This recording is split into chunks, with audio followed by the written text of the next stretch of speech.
Okay, 3, 2, 1. Welcome, everybody, to Exercises Medicine, episode number 21.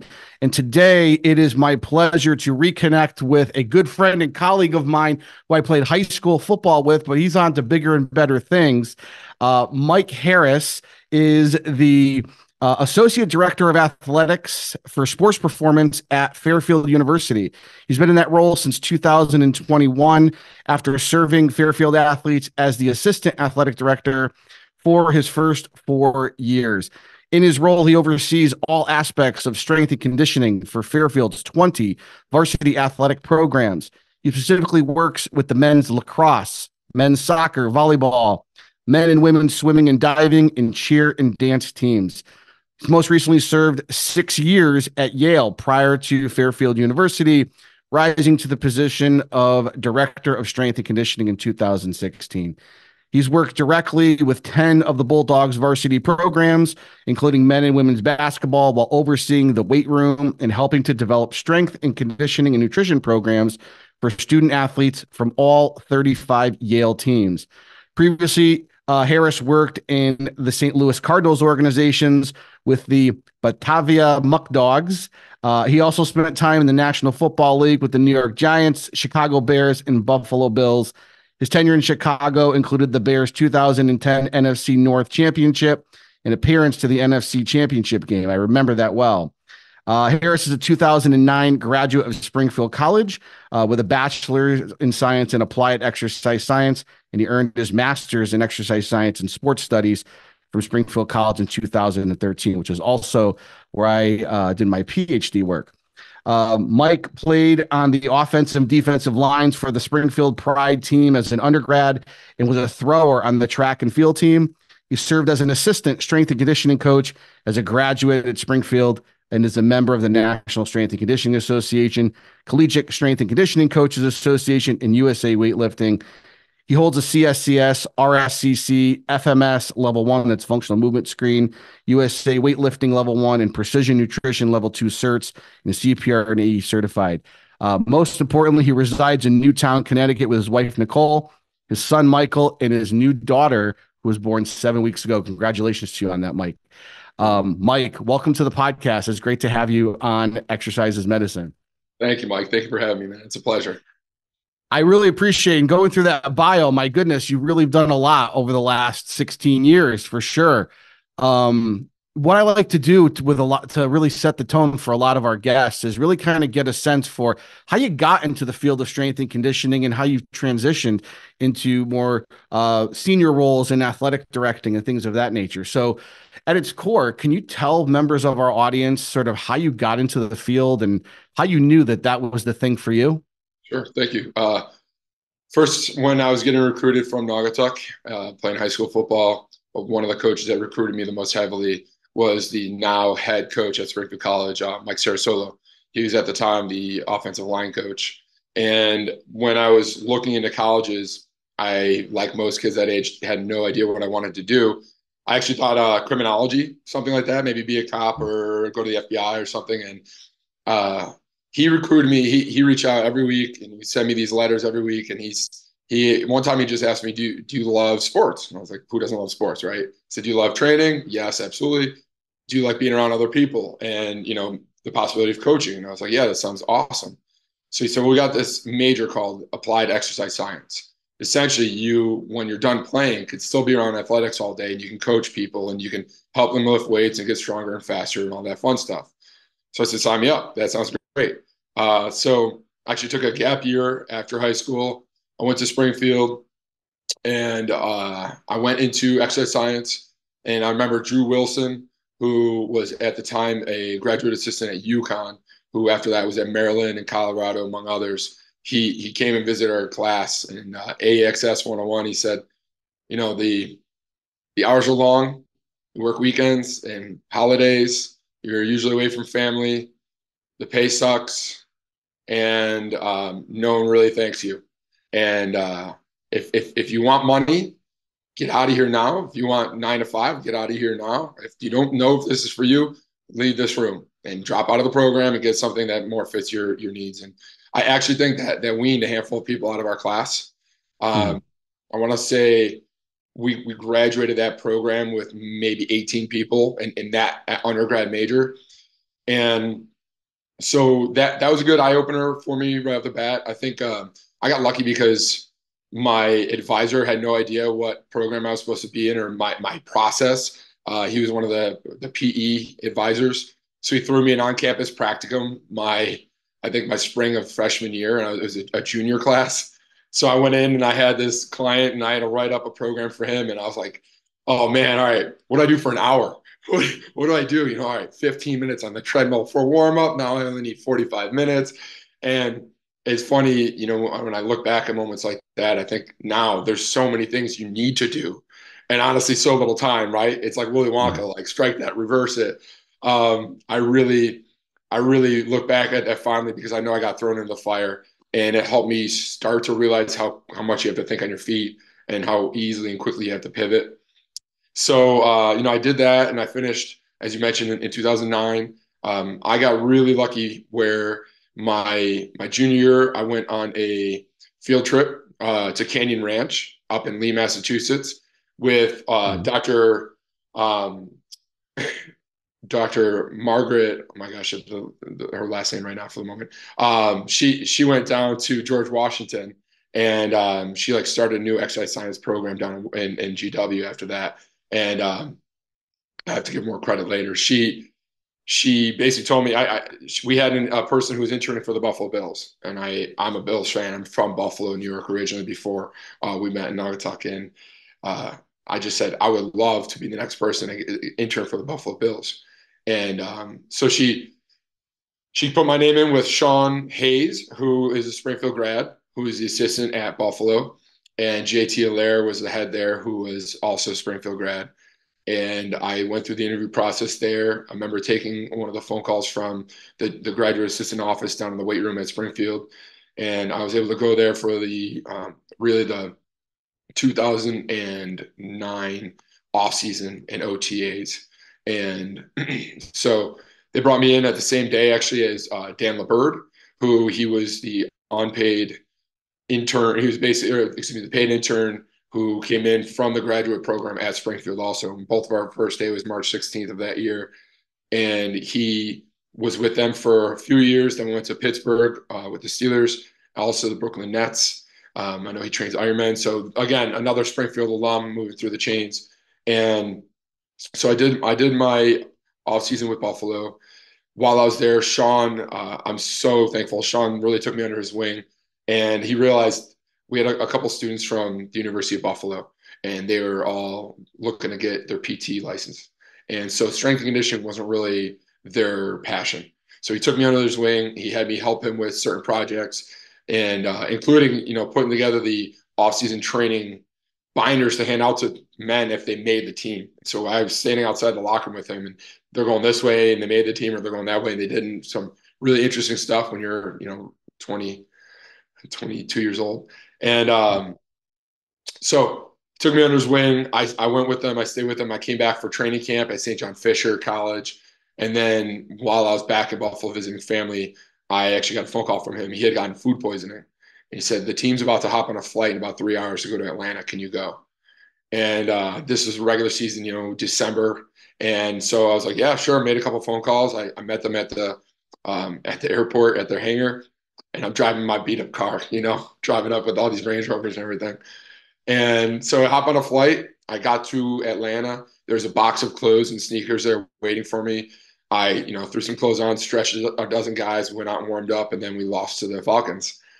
But because of that opportunity, Sean reached out on my behalf when Rusty Jones, the head strength and conditioning coach at the time for the Chicago Bears, was looking for someone.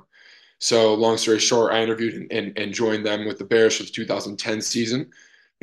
That was really an amazing experience. The biggest thing is with there's so much pomp and circumstance to the NFL, right? And that's the biggest thing that I can always take away is it's addicting hopping on a bus of 5 buses, going through your own private TSA checkpoint in your facility, having a police escort everywhere you go, and being there with the team on the buses when the fans of the other team are out there practically hitting your doors. And, being a part of that lifestyle was really cool. But for me personally, what I was surprised about was just how little you're able to try to challenge the athletes as athletes in the weight room in that setting, because essentially the goal is to not let them get hurt, and I don't usually say that on the record, I suppose, but I had a couple instances where guys would push themselves and they'd be upset about having to push themselves. And that surprised me being in the NFL. As much as I loved it and I appreciated it, I was caught off guard at the fact that guys weren't in college anymore and didn't want to PR. So I did that, and while I was there, I would have loved to stay, but my boss said, there's only 32 teams. Why don't you go be a state trooper? And I was like, well, there's 32 of my roles, and here I am. So he said, well, if you still want to stay in strength and conditioning, and this is something you love, go back to Springfield, get your master's, run the football program, have that type of experience on your belt. And so that's exactly what I did. I applied, and thankfully, Dr. Brian Thompson took me back on, and he was the director at the time. He was wonderful. He really let us learn on our own. He was a very, very smart guider of students, of young students. He's hands-on enough, right, where we were able to make mistakes but not get people hurt, and I think that's always the biggest goal. And it helped me fall in love with the collegiate setting of strength and conditioning. I used to think NFL or bust. That was kind of my goal, I was 18, 19, 20 years old. And once I was a GA there, I was an intern my first semester, GA the second semester, and I was like, man, this is different. I get to tell them, like, this is the goal, this is what we could get. And for the most part, they're going to go through it with you. And you're taking 16, 17, 18-year-olds, depending on when their birth date is, and you're helping them turn into adults by 22, 23, 24. Now with COVID, I have a 26-year-old athlete. You get to watch them grow and develop and mature, and you get to be a part of that. And I always like to think, I'm a very, very small cog in their life, but I want to be the strongest and most productive cog that they could see within their 4 years here, so that they remember what they went through with me and how they got to where they are. So, I fell in love with it there. Between my 2 semesters of grad school, my 2 years of grad school, I went to Batavia, as you mentioned. Batavia Muckdogs are New York Penn League minor league baseball team. And there I met Gary LaRock, who was at the time the assistant general manager for the club. He was wonderful. He also kind of took me under his wing and talked me through some of their nuances of the club. And we talked a lot about nutrition, which was big for me at the time, in the sense of kind of getting my name and notoriety out there among the organization. And, we worked with very small budgets, and we had a lot of bus rides, and worked with some people with allergies, and talking to him through some of the adjustments that I was making within my field team. It was very, very exciting for both of us to recognize what we were possibly capable of doing. So when I finished there, I got an offer. They actually came and visited me. A couple members of the organization visited me while I was in my second year of grad school, and offered me to come join them when I graduated. So I went down to the single A and rookie and injury league down in Florida, and stayed in Palm Beach Gardens, and we played in Jupiter. And for me, it was tough because I'm not necessarily a baseball guy, and I grew a large appreciation for the chess match of it all. Knowing it's not just that for me, it takes a long time. It's being patient, understanding the moves that each team is making. But I learned a lot also about what I didn't want to do. Not necessarily within the sport, because I do, especially here, our baseball players are amazing, but I knew that I didn't want to be a baseball strength and conditioning coach in the minors or majors.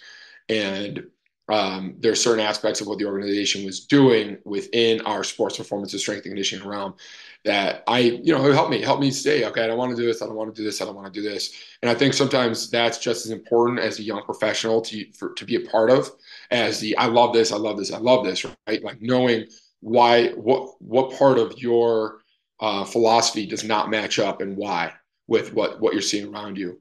So after that, I got a phone call from one of my former teammates at Springfield, Chris Fee, who is now at Sacred Heart and absolutely crushing it. He was going down to Kennesaw State from Yale, and he asked me if I wanted to interview. He knew I was from Connecticut for the most part, and my now wife was still there.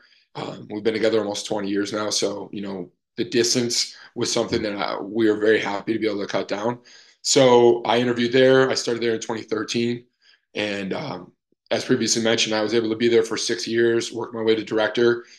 Throughout that time, the nutrition became even bigger and bigger for me, going through the Precision Nutrition 1 in my second year of grad school and working a lot with, honestly, most of the 35 teams.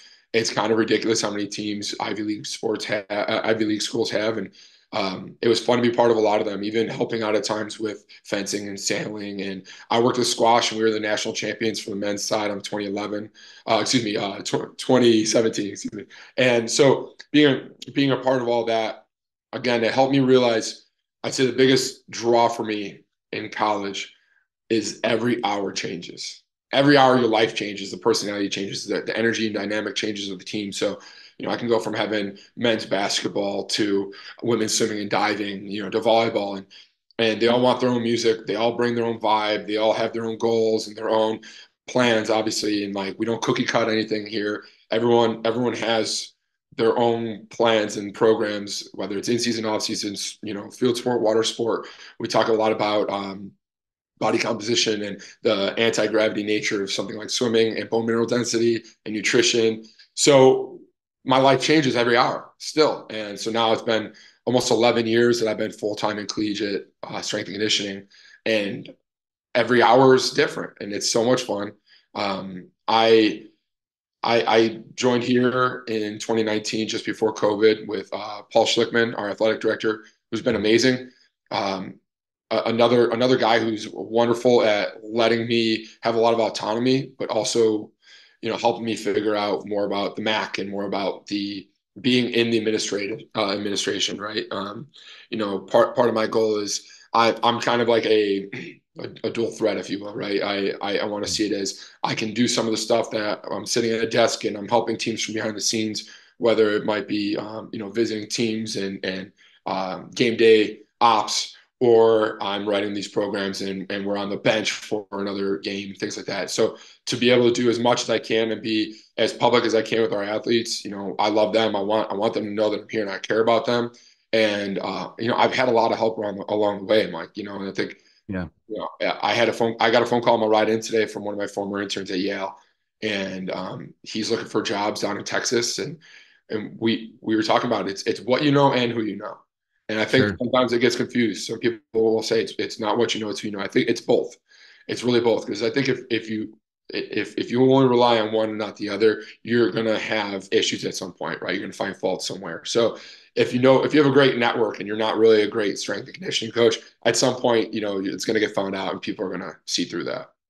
So Wow. yes. Incredible. Incredible. Well, first thing I just want to say, I'm not 100% confident, but if one of your former interns is still looking for a position, I believe that there's actually opportunities in the Drexel strength and conditioning room right now. So just keep that in mind. If the person wants to stay collegiate, Division One, I think the position also is going to have an emphasis on men and women's basketball. So if that's of interest to the person, just keep that in mind.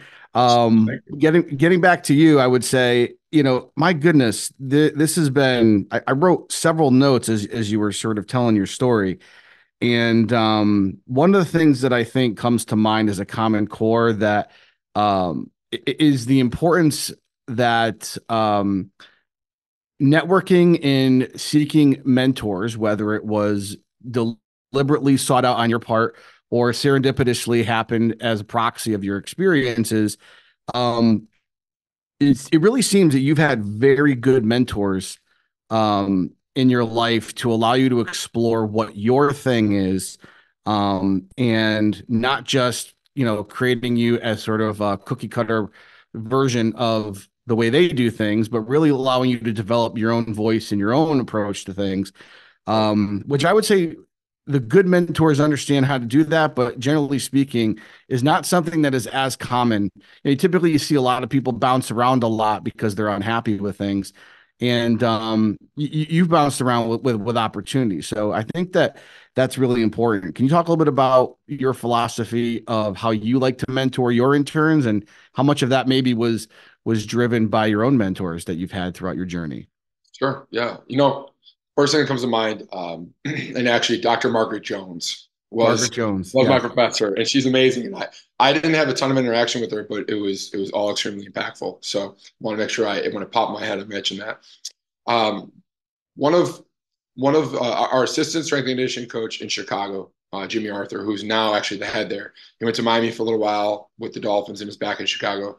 At one point, he was helping me out with something in the weight room, and when I thanked him, he said, "Well, someday, hopefully, you'll do it for one of your assistants."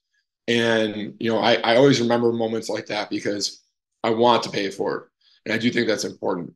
One thing, whether we have recruits in here and their parents, or I have a potential intern or graduate assistant, I want them to know, first off, everyone's someone's son or daughter, and everyone is extremely important. And even if it's our athletes in the weight room, I think one of the important things that we've been able to exemplify to our athletes is every single person is the most important person in the room.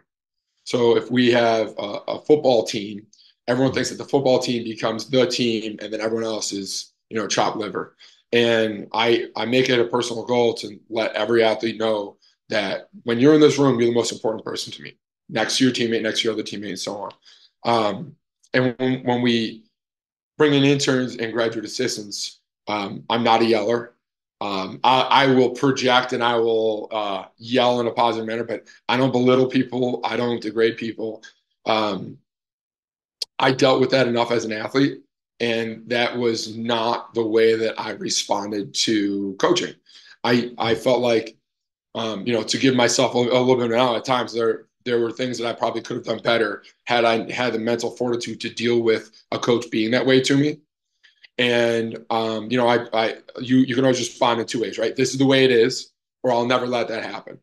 And so I err on the side of, I'm not going to be that guy. I'm not going to let that happen. I'm not going to lose my cool and lose it on the people who are trying to help me out or be there for me or work towards a goal with me. So biggest thing that I try to do is, first and foremost, I'll let them know every day is an interview, for myself included. Any day you can lose your job, right? For anything. Like, there's a lot of things that can go in or out of your control that can happen. Every day is an interview. You have to be on your toes. You have to be paying attention to the right things, and treat people well.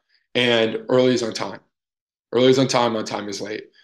When I first arrived at the Springfield campus, I was with two of our football teammates from Naugatuck, and Terrell Joyner and Sean. Yes. we pulled up and we were late because we got stuck in traffic in Hartford. And our D-line coach who was meeting us, who's a graduate assistant, early is on time. This is the first thing he said to us. And, those moments stick. So early is on time is late, and we tell that to all of our athletes. What I try to let them know is it's very important to learn your athletes' names. It's very important to let them know that they do matter to you, that you do care about them. I think that leading with passion and positivity and joy in what you do is extremely important. And athletes see through people when they're being fake, especially when I started at Yale. They're very cerebral athletes, as is Fairfield. We're not far off in the sense of academics, and they're smart kids. They know if you're being fake, or if you're, I would say, just disingenuous, right? And so for me, it's like, if you don't love me, this is me. Luckily, I have a really great rapport with pretty much all of our athletes here. And I try to lead by example. I want my staff to see that. I want that to be a part of their lives. To the same extent, I don't want them to be me. When I was at Springfield in my second year, I was working with Greg Carasquillo, and he was running one aspect of the football team. I was running the other. And one of our first year students, Frank, he literally dropped on the ground and started screaming in this kid's ear. And that's what Greg was doing at the moment. He was a little bit more of a yeller at the time, and Frank took that role on. And he drops down, and this football player he hadn't met yet, and he's screaming at him. And when he gets up later on, I'm like, you don't have to be Greg. You don't have to be me either. Find your balance, find Frank, because if you're trying to be him, you haven't even met this kid, you lost him. This kid doesn't know who you are. He doesn't care. You lost him. Now every time he sees you, he's like, that's the dude who's screaming in my face, instead of, oh, Coach Frank, right? And I think that's a lot of where the tide has shifted over the past few years within strength and conditioning. And it's a new enough field as it is. Once we were in AEXS 101 moving on, we realized just how young it is, right? With Boyd Epley at Nebraska and moving forward through college strength conditioning, primarily for football and whatnot. And a little bit more of the because I said so was better then and okay then. And it's transition. Kids want to know why. And if you don't have a good reason, they're not going to do it. And there's more power in the athlete. And I don't think that's a bad thing because it helps hold us accountable. We have to learn, we have to grow, and we have to adjust, and we have to be ourselves. We have to be genuine and let them know what our goal is and why they're doing what they're doing. I think the why is extremely important. And every night that I'm going over what I'm doing the next day with all of my teams, I remind myself like this is progressing from here, and why am I doing this, and what was my goal here. Keeping that on the forefront of your thought process, I think is very important because they're going to ask, right? So Right. be ready with a good answer. Otherwise, you're going to have to deal with them not wanting to do it or another conversation. Yeah, that's really great. I think about one of the things you said about how the athletes have sort of changed and what resonates with one approach versus another is before we sort of signed on this morning, I had mentioned that we've had the pleasure to work with some of the pro athletes here in the city that we're blessed to be around with. And I agree completely. Like the reason why I think we keep getting asked to do some of this testing for them is because I treat them just like a regular person. They're, the last thing that these folks want to talk about is football or basketball, right? Or hockey or field hockey. So just, hey, how's your day going? What are you up to? What are you looking at on social media? Like getting to know the human aspect of people, I think is really important to connect with them. You mentioned a lot of things that I think that I'm hearing is a common thread too of what it takes to be a good leader with athletes. And the two things are, one approach could be someone who projects loud and, is in someone's face, that's one way, right? But I think really what I've come to know is true of like sustainable leadership that I could reproduce time and time again is understanding the importance of interpersonal relations and social astuteness. So the idea of being able to have that sort of uncanny ability to read an athlete and understand what motivates, what drives them, what's their background experiences, and then inspire them to see what they could become, because that might not necessarily be clear, right? And then provide them a roadmap with a number of avenues and roads in which they can take to get there to help them realize their goals and objectives and really, reach their dreams. There's a quote, I won't take credit for it, but one of the ones I really like is that a goal without a directive is just a dream. And that once you start having somebody that can get the target clear, you can now understand, well, what is my pathway in which I can reach that target? What are the goals? What is the goal that gets broken down into a series of objectives that when I string them together will help me reach that goal? And that informs how and what we do day to day with the things that are directly within our locus of control to attack those types of things. And you do that consistently, right? You tell people, we talk a lot about behavior change and getting going with exercise programs.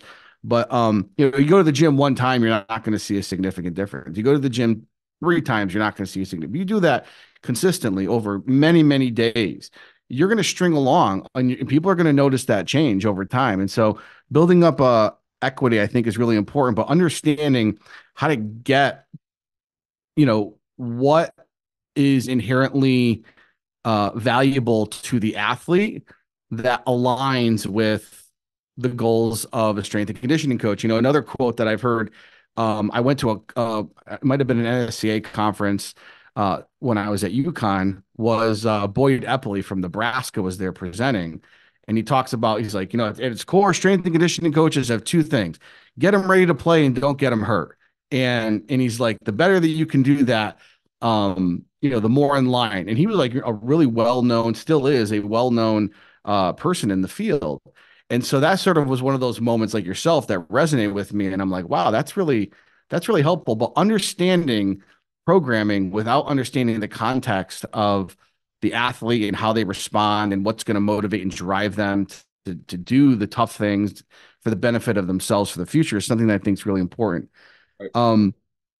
So what I'd like to talk a little bit now, two things I definitely still want to talk with you about. One is your vision for how you build a strong culture. So you've been to a lot of different places and probably have seen the way that, strong cultures where the teams are performing well, and then cultures where teams not performing well, they're losing, and there's a culture shift. And can you talk about what it's been like to be in those kinds of environments when the culture is good and when the culture is not good, and how you sort of downloaded all that data in terms of figuring out how you get the culture right with your athletes at Fairfield? Wow. Yeah. I actually did a presentation on culture a few years back, and Yeah. I always find it to be very interesting because I think at its core, culture is what you do every day, right? Mhm. And if you're early every day, if you are bringing your own energy every day, your own attention to detail every day, and your own gratitude every day, right? And you're appreciating where you are and why you're there. I think those are all very important parts, right? So for me, I have seen both sides of culture, for sure, and a lot of it does start at the top. Full transparency. A lot of it starts with the head coach. Sometimes you're building culture with them. Sometimes you're competing with them for what you recognize to be maybe athletes or a team going down the wrong path mentally or physically, for that matter. If the coach maybe isn't bought into the weight room entirely, and athletes are maybe individually showing up instead of as a team. I've seen a lot of that from the time I started as a graduate assistant until now. For instance, when I was at Springfield, I was working with the basketball team and I was working with the men's volleyball team. Men's basketball, men's volleyball, both athletic teams, both ground-based explosive sports. Charlie Sullivan is a guru for sports psychology and the men's volleyball coach, and he's won I don't even know how many championships at this point, but I was there my first and second year. They won their second and third in a row. And I was their strength coach when they won their third national championship, the E3 men's volleyball national championship. And men's basketball on the flip side with Coach Brock, he didn't tell them they had to be in the weight room. He would say, like, make sure you go get a lift in. And that was kind of the extent of it. And I found out there was maybe 3 different days that I came during Christmas break, and I was a second year GA. I brought first year students with me, and no one showed up for men's basketball. No one. And I'm not traveling far, but I'm coming in. We're opening up. We're setting up. We're going over everything, and no one shows up. And they lost in the first round to I want to say Ithaca that year in the NCAA tournament. And there was no togetherness and camaraderie. It was all like, all right, let's just show up and play and see what happens and go home. And that for me, that dichotomy of culture was very apparent to me. And I found out afterwards from the younger basketball players, essentially the seniors on the team were like, if you go to lift, then we're going to beat you up because we're not going to lift and you don't make us look bad. So no one's going to lift. And that was the culture of that team at the time. And, the wins and losses do kind of speak for themselves. Sometimes you have athletes that can, outrun a bad culture or obviously bad work ethic.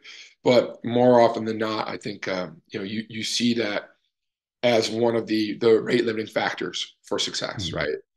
Um, our men's lacrosse coach here, Andrew Baxter, was our defensive coordinator at Yale. He got here just before I did. And the culture of the team here, both with coaching and with strength and conditioning before we arrived, was not very strong, right, to say the least. It was poor. And we have now worked in almost 5 years of flipping the switch and turning that team on its head. And now they're one of our strongest teams. They have the most buy-in. Mhm. Um, we have more than a dozen of them who have bought their own Whoop bands in terms of like wearable technology and fitness monitoring. And I started a small community with them on the app to help them with their journey of habits and learning that and understanding their numbers and their data. And that was something that we've realized has been a little bit of a marker of our culture within the department is if we have a team that's really bought into what we're doing in the weight room, we have athletes buying Whoop bands. And that's something we've noticed, whether it's the Apple Watch tracking or Whoop band, we're starting to see more and more of the athletes who they care more about what we're doing in there. They're seeing the results more. And with that I would say, there's a landmark to it, right? Or a milestone to it is that purchase of a wearable device that they're taking the next step. So it's been very interesting. I'd say there's always some people that are pushing against, right? And that's always going to be the case. There's, you get a group together and they're all putting their arms in, and you see the one guy standing off to the side. And there's always going to be that. And there's always going to be individual conversations with that athlete or the coaches and try to figure things out. I try not to jump to conclusions about, they're just a bad person. It's usually not the case. Every once in a while, it's bad things, but usually it's they had a bad day. Someone might have passed away that they were close to, right? They're failing a class. They broke up with a girlfriend or boyfriend. Like all those things are part of their story, and trying to learn that is going to be helpful when helping build this. And also, sometimes it might be a lingering injury. And for me, if I join a team, if I started working with a team, I feel like, and I want this to sound the right way, a lingering injury for me is like a gold mine because I can help them fix it. And I have a lot of faith in myself now, Mike. When I was a little bit younger, I wanted to believe I was doing a good job. And I firmly believe now I do a good job at what I do. And so when I see an athlete who's got a perennial hamstring injury or a shoulder thing that they just can't get right, I'm like, all right, cool. So I'm going to work with them to get this fixed and keep it fixed. And then they're going to be bought in for the rest of their life. And sometimes that is the athlete who's an outlier and not the best way. And so I'll make it a challenge. I had a women's swimmer come in her freshman year last year, and she had this SI issue. And she's like, I don't do this. I can't do that because I have this SI thing. And it had nothing to do with her not buying in at the time. She was a freshman and just started. I said, listen, it was first week of September. I said, by Halloween, you'll be good and you'll stay good. And honestly, it was like the second week of October, we're lifting, we're checking in. I'm like, how's this feel? She's like, I don't have any pain.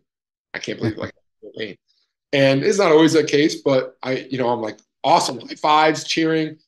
She still has no pain. This was last year, So now it's been 14 months pain-free where she had this consistent SI dysfunction, and we're able to activate the right things, stretch the right things, work on her posture, during her lifts, and help her figure it out. And sometimes I think as a strength and conditioning professional, we're put in a little bit of this jar, right? Of like meathead, you're meathead, meathead athlete, right? And it's like, no, I could be both, right? I could be a meathead, I could be a scientist. I think our intelligence and our education is sometimes maybe underestimated, I'll say, right? Or misinformed. Sure. Like they don't realize that you have a master's degree, or in your case, a PhD in what you're trying to do and trying to accomplish. So when I tell them I went to school for 6 years to help them figure out an SI joint dysfunction, I think it surprises them sometimes. They might not see that in a 6'5", 250-pound, like former football player strength coach as a female athlete, especially, right? So I think the communication is so important for us there. I was once told I'm the right mix of science and crazy, and I appreciate that. Like I'll take that. Yeah. That's a compliment, And I apologize if I'm veering a little bit, but within the realm of culture, I think those little victories all adding up go a very long way. And making sure that my message is the same message for myself and my staff. I have David Klein, my full-time assistant, and Aaron Ginty and Johnny Atnett, my graduate assistants. I try to make sure that if it's I'm in the room or any of the three of them are in the room, the product is the same. The energy might be different, the personality might be different, but the product is the same, right? They're getting the same level of care, they're getting the same coaching, the same amount of attention in a positive manner, and like the people want to be here. Changing the mentality of like have to get to is very important. I've read Dichotomy of Leadership, and I think between Extreme Ownership, Dichotomy of Leadership with Jocko Willink, and Lee Fabin, like that's really important stuff, you know. And I do think the dichotomy of leadership is very important because you have to understand the full spectrum and both sides of things, right? Right. It doesn't just have to be all gung ho extreme ownership. There's also the softer side of things, and understanding that where you fall in within that balance is okay, but now be better, right? And you know, to that point, that's usually one of the first things that I'll say. I'm not trying to change you, Mike. I want you to be a better version of yourself. It's simple. So if it's a female athlete who might be reticent to start a strength and conditioning program because she'll want to put muscle on, I can let her know in 6 months, in 2 years, in 4 years, you're still going to be athlete, you know, Julie or Stacy, whatever it is. You're just going to be better. You're going to move faster. You're going to move more freely. You're going to be more powerful. And when you look in the mirror, you're not going to look much different, right? And on the flip side of things, if I have a men's lacrosse player who comes in here at 170 pounds, yeah, the goal is going to get to 195 most likely, right? But you're also running faster, jumping higher, et cetera. So I'd say the building of culture has gotten easier as we've seen more success and as my tenure has grown within the field. Um, I've never been a person who's big on social media. My presence Right. on social media is like this. Um, Same. I like to think like I'm busy in here, and not to take anything away from the people who are strong presence on social media. I'm happy for them. I know it's a good way to make your name out there right now. But for me, I feel like mentally I'm so in the moment, so locked in on what I'm trying to do. Sometimes I'll forget to even ask someone else, "Hey, can you get a video of this or take a picture of that?" Or because I just want to go. Like we're moving, we're flowing, and it's like you don't want to lose that moment. You know, I'm like too busy Yeah. living. You don't want it to be you don't want it to be, if nothing else, a distraction that deters you from your focus and keeping the main thing the main thing. And that's, for me, that's the major thing that why I don't really contribute a lot on social medias. I mean, clearly, for um the YouTube channel for this podcast sort of manifested during COVID. We had an exercises medicine initiative. We couldn't go to campus, and we were trying to produce something with good quality content in an era where on a lot of social media you have folks that maybe are influencers, but sometimes they don't necessarily have the master's degree or the experience working in the trenches, and sort of it's just sort of these thoughts that sort of permeate throughout the cybersphere. But really talking with experts like yourself who've actually done it and grown and can talk about your experiences, I think is really valuable, not only for students in our program who are pursuing strength and conditioning in our exercise science and sports medicine programs, but people who are like, the average student that just says, I really need to exercise. First of the year, I'm going to join. I'm going to go to the rec center. I'm going to get more active. And so talking with people from that perspective is really important too. I think, one of the things also that comes to mind with your discussion of culture is sometimes things are good in theory, but tough in practice. And from your perspective, is it building one person at a time, or is it coming in when you're brand new to the role and saying, because some people don't respond well to somebody comes in and we're changing the culture and get on board or get out type mentality versus, walking in, like you said, different ways of leadership, of thinking about, hey, this is our philosophy. This is why we're doing it. Being transparent and letting folks know that we're going to be doing some things differently, but here's the reasons why we're doing it. From your perspective, sort of the bottom up versus top down approach, like you said, of certain cultures, what is sort of, do you find that you've had better success working athlete by athlete and then watching it sort of build equity and grow over time? Or when you're coming in for a big job and it's, hey, we got to change the culture here, a lot, especially in sports, where the timeline for turning things around, they want it like yesterday. Right. So Yeah. how do you sort of balance that in, dealing with competing priorities of we got to change the culture here, but we don't want this rebuild. The coaches don't want these rebuilds, for example, to take 4 and 5 years to get it right. By the time those students graduate and move on, and we bring in the next recruits that fit the culture a little bit better.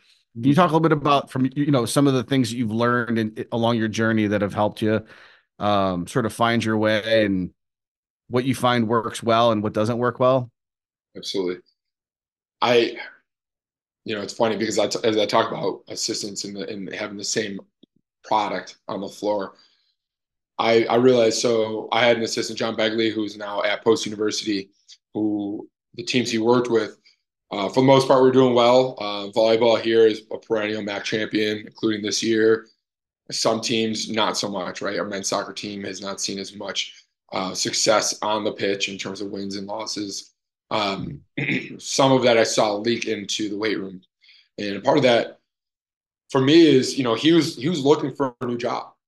And I think he's a great guy. I think he's a smart coach. I love him. He's doing a very good job at Post now. I think as he was looking for a new job, he started allowing that to become his priority. And the soccer team here already wasn't seeing success. And so between not doing great collectively on the pitch and not getting all the attention and the education in the weight room, I saw that culture starting to deteriorate. Now on the flip side, with volleyball being as successful as they have been, the weight room culture was still strong in terms of their effort, but their energy and maybe attention to detail was still lacking because of, again, that same situation. So he started a new job roughly Halloween of last year, and I was very happy to have the opportunity to take both of those teams on. As people move through here in terms of my staff, which I'm always excited for them to do because they're usually moving up to a different and higher role. It allows me an opportunity to maybe work more closely with the team that I had not previously been. In this regard, I work with men's basketball partially right now because my assistant who was working with men's basketball just left for Seton Hall about 2 months ago. So I've been working with men's basketball again for the past 2 months with one of our graduate assistants who's been doing a phenomenal job with them. And because of that, I've had a very close tie to the women's basketball program here as well.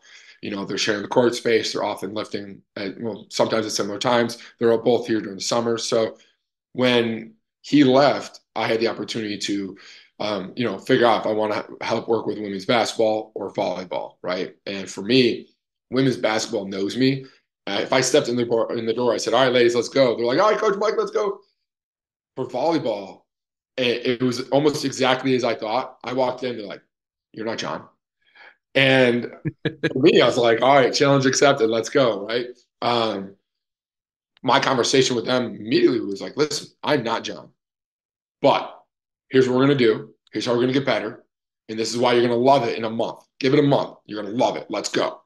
And I'm telling you, Mike, it was incredible. We went 5 days a week in the off season, partially because we were also going through a head coaching change. So they're in a little bit of an ether.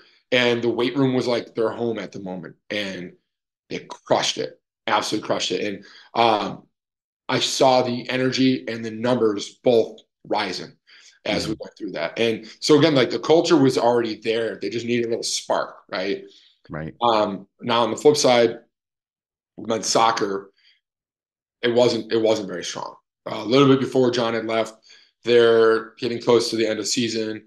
I remember at one point I was actually covering the team because he was interviewing, and it was men's soccer. And I watched one of our athletes do a double dumbbell single leg RDL, and I'm like, oh, what am I watching right now? What's going on here? And I went over to him and I said, how many sets and reps are you supposed to do? He's like, I don't even know, to be honest. Okay, good. And like, where do you think you're supposed to feel this? How's this supposed to be? And really, he was just there so he didn't get fined. You know what I mean? Like Marshawn Lynch. Like he's like, I don't care, Mike. I really don't know. And that was a bit of an eye opener for me because it was one of those like progress reminders, a check in that I need to pay more attention to the teams that I'm not necessarily running because overseeing John let that get to that point with him, right? So being able to look in the mirror and say like I need to do a better job of keeping my eyes open and talking to the athletes and helping coach sessions that aren't mine. Yeah, we get busy and I do have the desk work, but I need to be present for all of our athletes, whether there's someone who works with me directly on a daily basis or not, so that those moments don't continue to seep in. And when I took them on, for me, it was like, listen, we have not been good. We haven't been winning for the past, 2 years. We haven't seen success. I want you to try these things with me. I want you to like ask yourself why you're coming in. Is it something you have to do, something you get to do, and why? And talk to me as an individual. I got your back. And again, I'm like, once you start to see things change and develop a little bit more, then come talk to me, and we'll attack nutrition, we'll attack sleep, and this and that. And I think that's when I started to realize that their culture was shifting for the better, was when we started to actually, as a group and individuals, sit down and talk nutrition or talk about extra work. Within the past few months, I've had a handful of them who said, can I train 5 days a week instead of 4? Can I do this on the weekends? Can we talk about nutrition? I'm not sleeping well. When I travel, I only have access to X, Y, and Z. And I started to see those things appear within the group. And a lot of that was individual. I'd say for volleyball, it was more collective. It was more the team themselves. And they had such a strong unit collectively. I didn't need to necessarily try to work individually. There was a couple who were more polarizing personalities that I'd say if they are not bought into you, it could affect the team. But it wasn't something where I felt like I had to address that with them individually.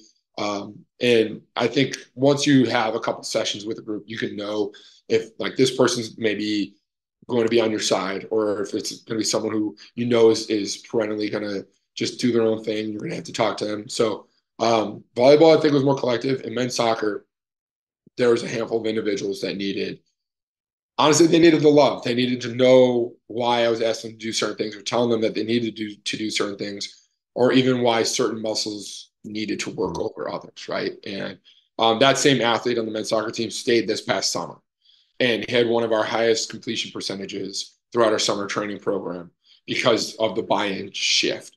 And I'm really, really happy for him. He did a great job. He got a lot more playing time this year as someone who he wasn't sure. I think the coaching staff wasn't sure how much he was going to fit in terms of PT as well. So, him seeing that attention and that love and knowing like he didn't get lost was important. And the group kind of came together because of those individual conversations. And again, he wasn't the only one. There's a handful of them that were very important. The last part I will touch on with that, so I don't forget, is we've created over the past now year and a half a group on campus called the Stags Care Team, and that I'm the chair of the team, and we meet regularly on Mondays to go over essentially our student athletes, mental health awareness, well-being in general, programming in the sense of what we can allocate for them on a daily, weekly, monthly basis, speakers, counseling. We have something that athletes are able to fill out an anonymous sheet to say, hey, so-and-so is going through something. Again, maybe they lost a family member, or they're having trouble with class, or roommate trouble. That tends to be a theme. Can someone just reach out to them and talk to them? And so we're a direct pipeline to our counseling and psychological services, so that they can reach out and just say, hey, like, someone's checking in on you, want to make sure you're good. Like, would you like to sit and talk? Or here are resources to help you. If you don't want to talk to me or us, you can take a look at this page and these resources and see if, you're comfortable working along, working on your own through some of these things. And we've had athletes in the past that all of a sudden you realize that they haven't been showing up to this, or haven't been doing that, or slipping in classes. And this has been a very positive way for us as a department to help minimize the people falling through the cracks, which, for that men's soccer team, not something we had to deal with as a referral basis, but knowing that a lot of them were dealing with losses, right? Team losses and playing time and issues like that, that can really beat you down, right? Especially if you're grinding for 3 or 4 years and you haven't seen the wins, or you haven't seen the playing time, that weighs on people really heavily, right? You said I played on the offensive and defensive line. I stood on the sideline, right? Like, I wasn't a guy who got a lot of playing time. I didn't play my senior day. Like, it is what it is, it's parts of my life that help mold me to who I am and appreciate what I do have. But with people dealing with the big and small things on a daily basis, we know how much that adds on their shoulders. So it's been a really big initiative for us to be able to start to offer another level of, I would say, awareness of our student athletes' well-being. So they've taken to it very well. They've been looking out for each other, and it's not something where, no one's getting called you're not getting the DPS called on you or anything like that. It's literally a conversation. And if you need it, here's resources. And if not, all right, good luck. Let me know if you need help, so that's been huge for us Yeah. too.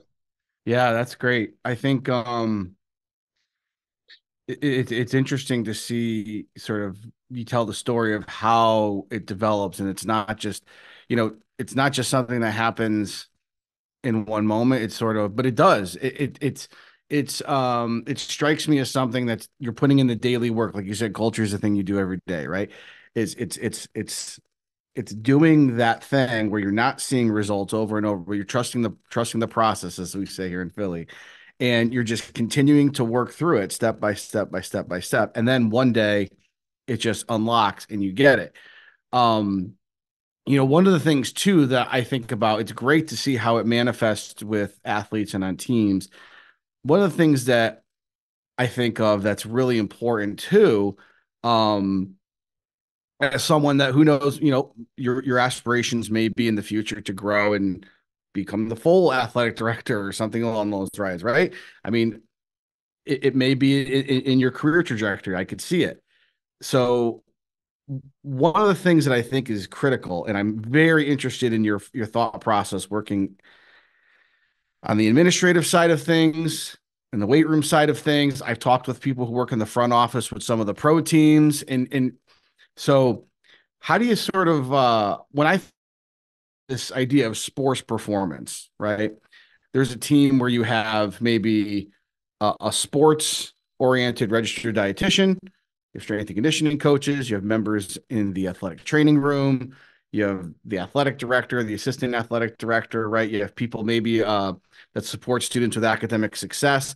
How do you go from sort of, and then coaches, don't forget about the coaches role and their relationship with all these entities, sort of support services that exist for the athletes, you can look at it that way, versus an integrated interdependency where because a lot of times you hear things of like silos is a big word, right? Everybody sort of stays in their area of expertise.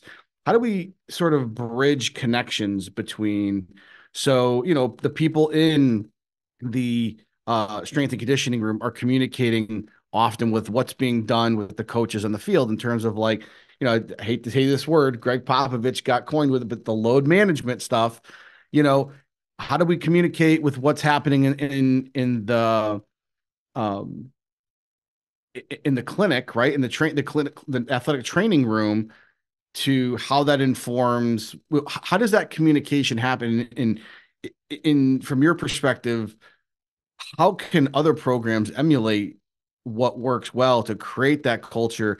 Not because there's the team and the culture within the athletes on the team, but then there's sort of like the university's sports performance team that integrates and says, here's our philosophy of how we're all operating on a macro level and making sure that what we're doing is permeating through the appropriate channels. And we've had concerns, and some of what I do with stats is there's an interest in being able to take stuff that we use with Team Builder and how do we inform that and give reusable reports that the coaches can have. And so from your philosophy, working on both the admin side of the house as well as day to day working with athletes, how do you sort of balance sort of a structure which sometimes can work in silos and create sort of a culture that is where the services are working with and supporting each other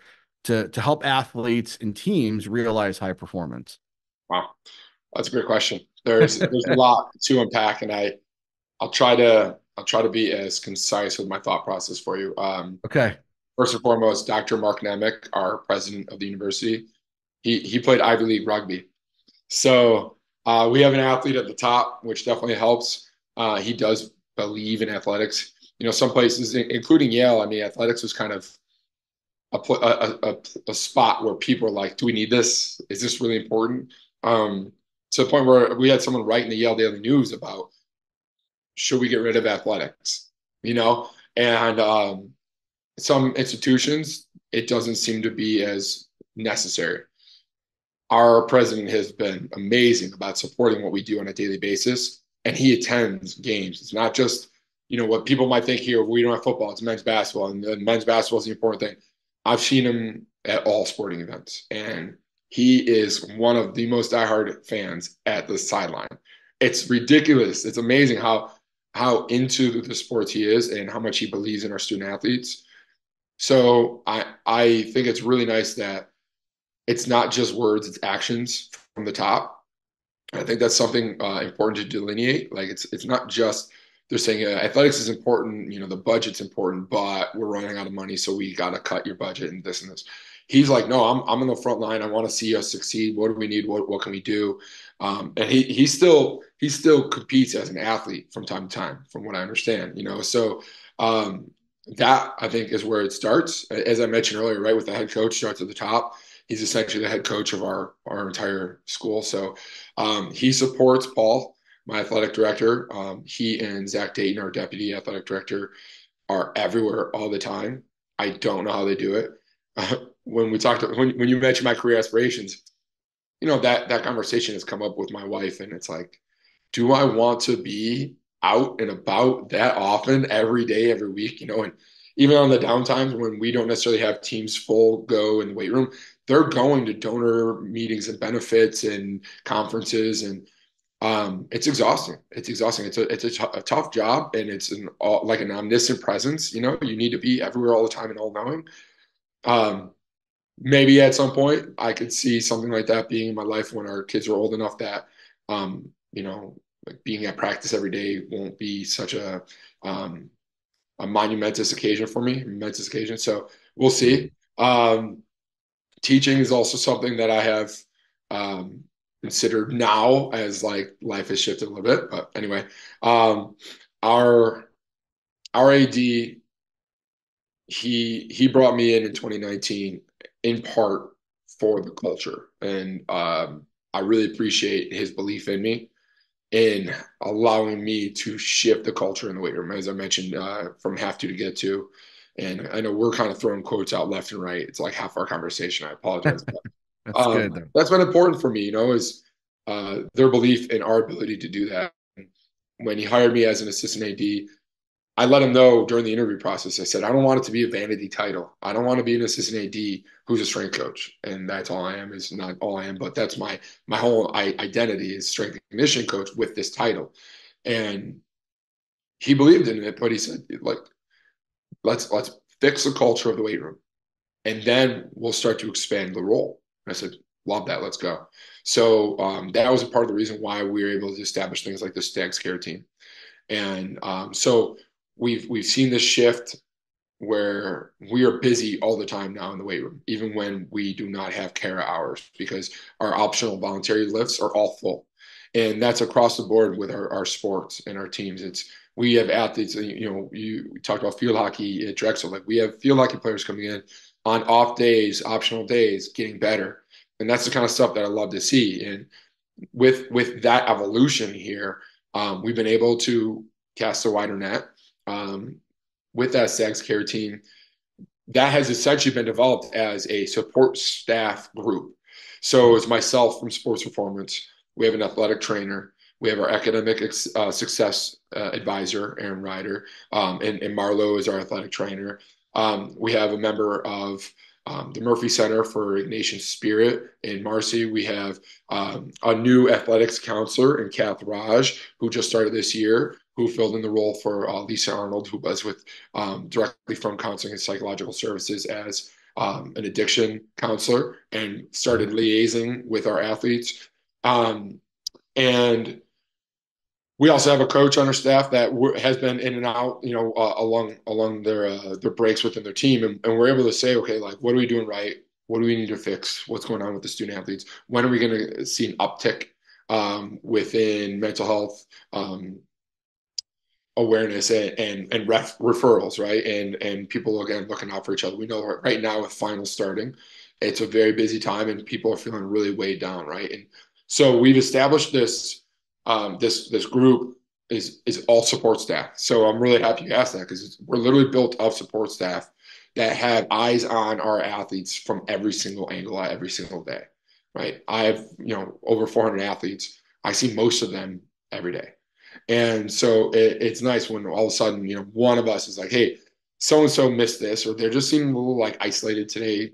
Maybe reach out and just check in on them. We're able to do that and touch the athletes in a positive manner before things maybe get bigger for them, right? I had a professor in grad school said it gets dark behind the 8 ball real quick, right? So that's something that I've experienced as a student athlete. I know how quickly that could happen to them. So that's been important for us. And this group establishing was because of our athletic director, Paul. He came to me, about 2 years ago now and said, listen, there's a lot going on with mental health awareness and initiatives right now along the NCAA.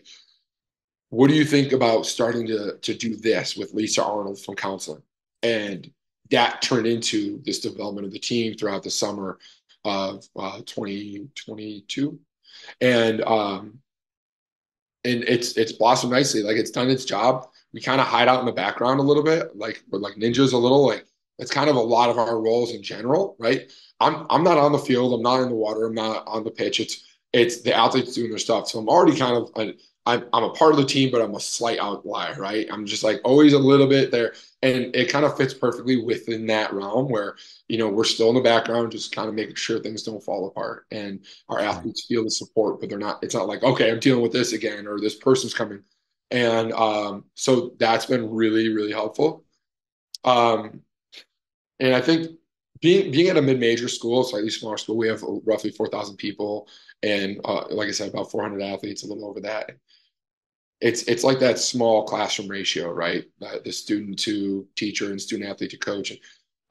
They have more eyes on them, and I think that's been one of the beneficial aspects of maybe a smaller school. Also, along that, I got here with one full-time assistant, John Begley, who I mentioned went to Post.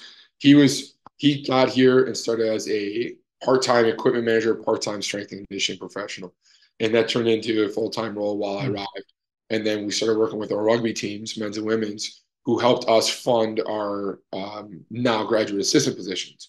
So it went from myself and John to myself, John, and one intern, and then us and 2 interns. And now it's myself and Dave and 2 graduate assistants. We're still working. Asa Britt, as I mentioned, went to Seton Hall, so we're looking to at some point fill that role. So we'll have 5 members of staff. I think the easiest way to get more eyes on people is hire more staff, which is always easier said than done because of budgeting. But right. That has been a very helpful way for us to continue to dig deeper within the depths of our teams. I've always looked at what we do in our staffing as it's like you have less staff and you just scrape the surface of all your teams, right? Especially when it's at Yale, a very similar size staff with a ton of teams. And so you can write the program and you can be there in the weight room for their sessions, and it kind of ends there. And the more staff you get, the more you can be warming them up for practice and for games and being at meetings if needed and talking nutrition and having these trips with them and going. And all of a sudden, when you have 5 people with 20 sports, and every person has roughly 4 sports, depending on the size of the team, you're able to be more present for each one of them. And the coaches and the athletes all recognize that, right? And so for me, that's probably the last part of that is more eyes, more helpful eyes, more educated eyes, people being able to help on a daily basis. And I think that's been for me as important as anything, but it's challenging. Again, it's a mid-major, budgetary reasons. Like, you can't just add more staff all the time, right? Right. Yeah. So as nice as it is, we try to make sure that they don't know how busy we are. Sure. Yeah. Keeping the main thing is, as we're sort of like throwing a lot of cliche in quotes out today, but I'll tell you, no, it's super important because, I could recall times when, especially when I first started in academia, sounds like, I've known you to be true for the context that I've known you in, is that, you're always going to have a full plate, right? And it's probably going to be more full than you're actually prepared for. And sometimes there comes in doubt. Can I handle all this? Can I handle all this with quality?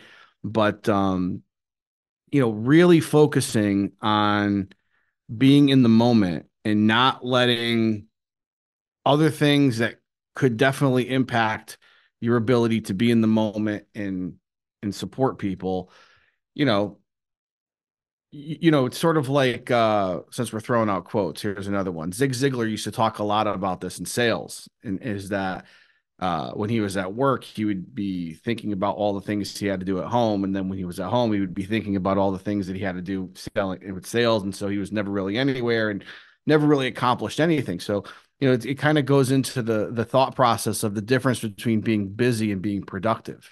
Right. Is that you could really, how many times do you ask people how they're doing? Oh, things are busy right now. But are you actually getting things done? Are you making tangible progress towards your goals? And I'll tell you, for the longest time, like my quality of life was not great. I was, still work a lot of hours, but it was uncontrolled. Like if there was openings in my schedule and someone asked me to meet, seriously, like this is even students who might hear this.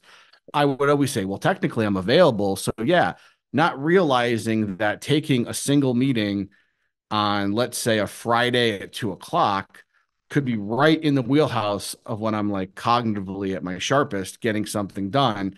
And now that's being interrupted. And that's part of life, dealing with interruptions.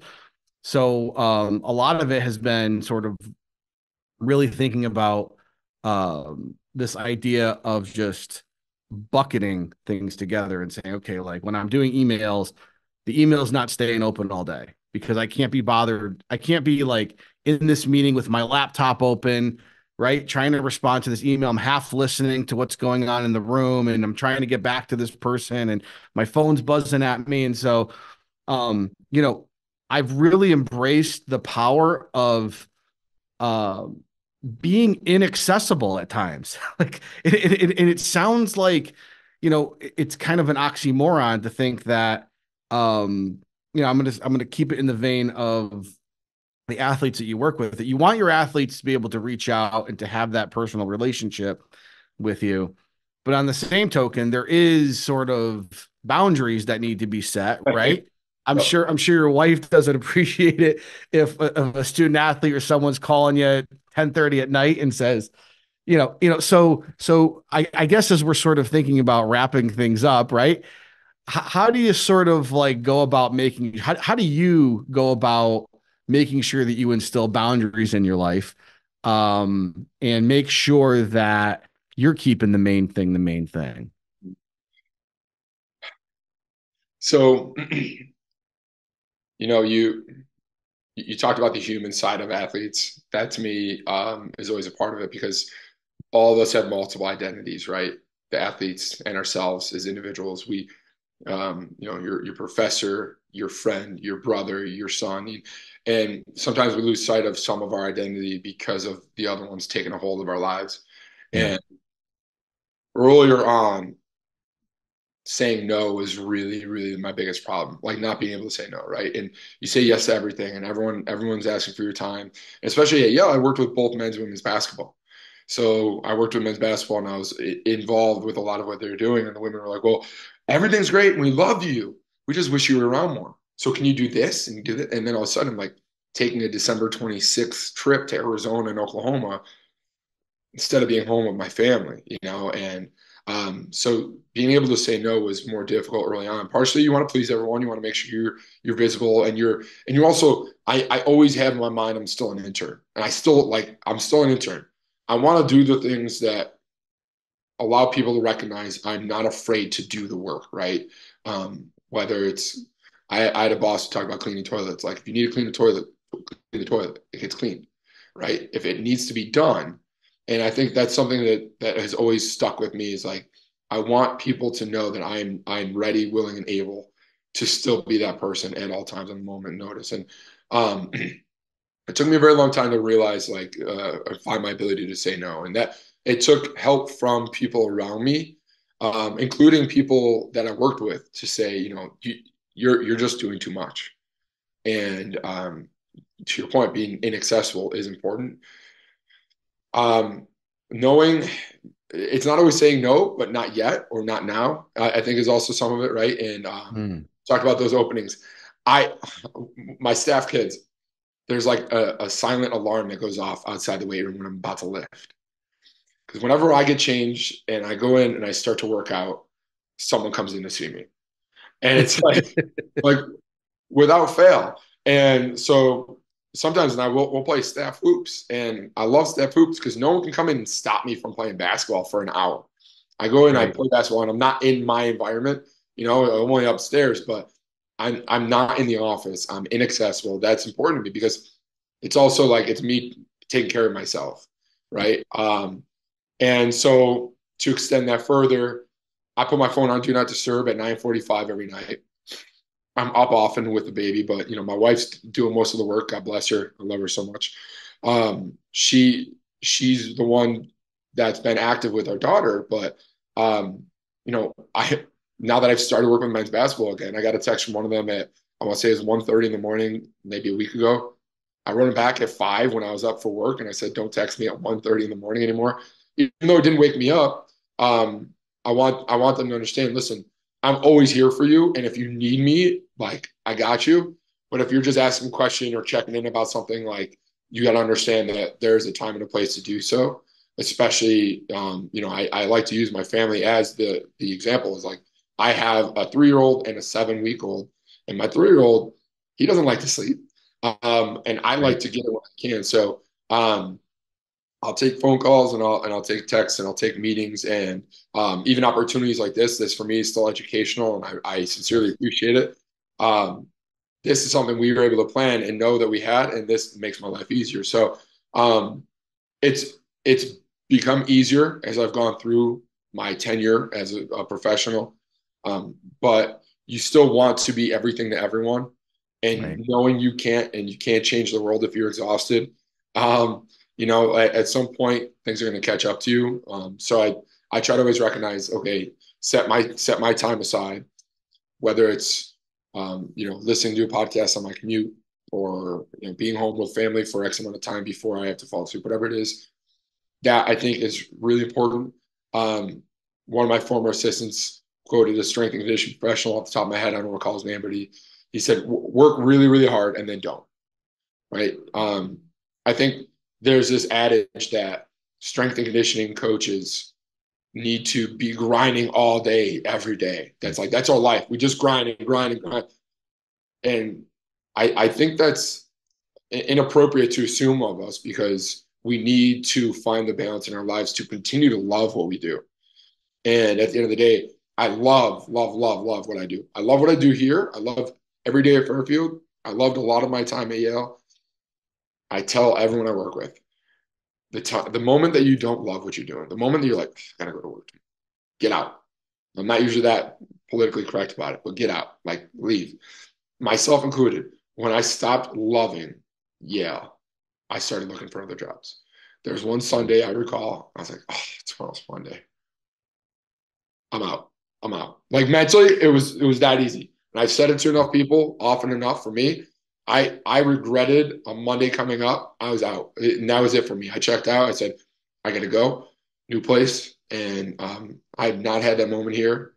Love Fairfield. I'm so thankful that they brought me in here, and um I want to say any opportunity that we get is a great opportunity, and I think sometimes our younger coaches, and I don't know all of them, but people that I've worked with, younger coaches are always looking for next, right?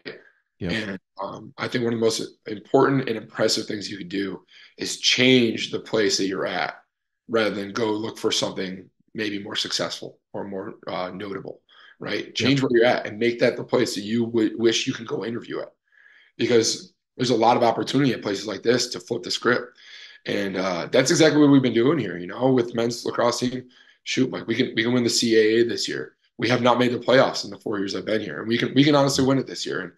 And being a part of that journey for me is why I do what I do on a daily basis, right? Like that's half the fun of what we do is we get to impress upon other people's lives within the mistakes that we made and the journey that we've been on and help them not make the same mistakes and have more success and be a better version of themselves and maybe at times live a little vicariously through them and their successes and championships but that's what we do, right? That's human nature. That's right. Trying to make the most of it. Yeah. Wow. Well, I'll tell you what, I completely agree that if you're not loving what you do, it's time for a change. And if it's happening, but I think the power of really thinking through of is this something that is going on with me? Is this something that's going on with the expectations of the job that I don't like anymore, right? Or is it the place? Really understanding. And like you said, I really appreciate that you had the ability to sort of recognize that's it. It's time for a change, and you pursued things. And look, now you've moved forward and you've made your position at Fairfield your own. And that's the nice thing is like the inspiration of an opportunity is really great. And it's so great to see that you have made the most, I would say, made the most of each step of your career process. And I think that, this episode of the podcast and the time that you've been so generous to share with us today has really it'll be inspiring for a lot of students, not only in our major, but people, connections that I have. I can name some people that probably might have overlapped with you at Springfield that are in different places and different realms of the field of exercise science, sports medicine, strength and conditioning, athletic training that you would know. And hopefully, they can take some of the wisdom that you shared with us here today and really apply it to their own lives and make it themselves better. So I thank you for that. Do you have any last minute words or any closing remarks that you'd like to share with our audience before we finish up for today? Don't stop learning. Don't stop learning. Yeah, honestly, it doesn't have to be conferences, right? Books, podcasts, friends, peers, mentors. I think people get a little comfortable, and at times, like I've found myself in lulls where I'm not paying attention to the education around me. And I think those are probably the hardest parts of my professional life is when I realize that I've like hit a moment where I'm not continuing to push myself to learn. That's probably the biggest thing. So again, moments like this too, still educational for me. And I appreciate all the opportunities, including this, to even be able to reconnect with you and see you're doing so great over at Drexel. Yeah, it's very important to me. So thank you, Mike. Thank you, Mike. Well, folks, if you are interested in checking out any of the work, he doesn't necessarily post often, but if you want to follow him on Instagram, it's at Mike.Harris124. Twitter or X, it's at Mike Harris124. We'll make sure to include that in the show notes. Mike Harris, thanks so much for giving us the time here today. It's great to see you're doing so well and wish you all the best for the future. Well, Mike, thank you so much. Thanks. Take care, buddy. Bye-bye.